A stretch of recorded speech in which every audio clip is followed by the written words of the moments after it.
Eh bien salut tout le monde, c'est Fly Theory. Aujourd'hui on se retrouve pour ma première vidéo sur YouTube qui sera consacrée aux théories. Le reste de ma chaîne y sera également consacré.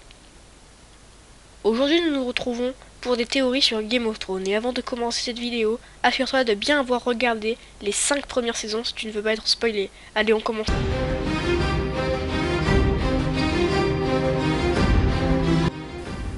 En effet, dans cette théorie, comme vous avez pu le remarquer, nous allons parler de Jon Snow qui ne serait pas mort. La femme du réalisateur David Benioff aurait menacé son mari de divorce si Jon Snow mourait et quittait définitivement la série. À partir de cela, nous avons émis plusieurs hypothèses. La première serait que Jon Snow serait réanimé par Mélisandre grâce au dieu du feu. Attendez, là, je récapitule, vous avez pas l'air de comprendre. Lady Mélisandre est au service de Stannis Baratheon pendant la quête du trône. D'ailleurs, soit dit en passant, celui-ci va mourir face aux Bolton à Winterfell. Mais bon, là je vous apprends rien, hein, fallait regarder la série. Bref, comme vous le savez, pendant la quête, Lady Mélisandre va faire plein de sacrifices, mais tous de sang royal. Et comme vous le savez, Jon Snow, étant le bâtard de Ned Stark, a du sang royal qui coule dans ses veines.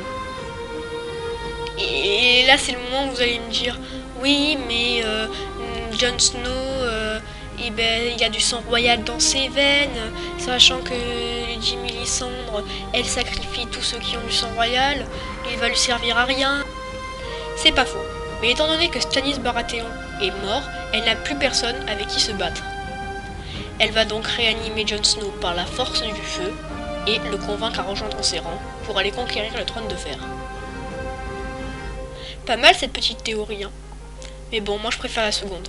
Allez, on enchaîne.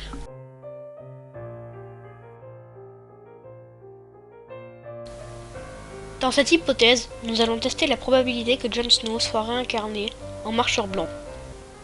Je n'ai pas pu m'empêcher de regarder le regard qu'a ce chef de marcheur blanc quand il regarde Jon Snow tuer avec une facilité marcheur blanc. Nous avons pu également remarquer qu'à la fin du combat, le chef, dont on ne connaît pas encore le nom, a réanimé tous les soldats morts de la garde de nuit et des sauvageons.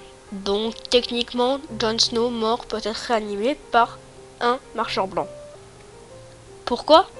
Tout simplement parce que le chef des marcheurs blancs aurait vu en Jon Snow une capacité à combattre exceptionnelle et aurait besoin de lui dans ses rangs. Bien, on en a terminé avec cette petite hypothèse très courte, mais que je trouve très intéressante et qui est ma préférée entre les deux hypothèses que nous avons vues là. Et bien voilà, nous en avons terminé pour cette première vidéo de ma chaîne YouTube consacrée aux théories de Game of Thrones.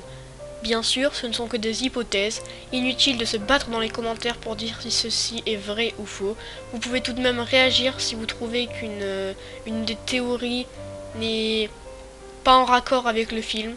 Voilà, n'hésitez pas à vous abonner à la chaîne et à liker surtout, et vous abonner, à commenter. Je me répète, excusez-moi. Sur ce, je vous dis bye bye tout le monde et à la prochaine.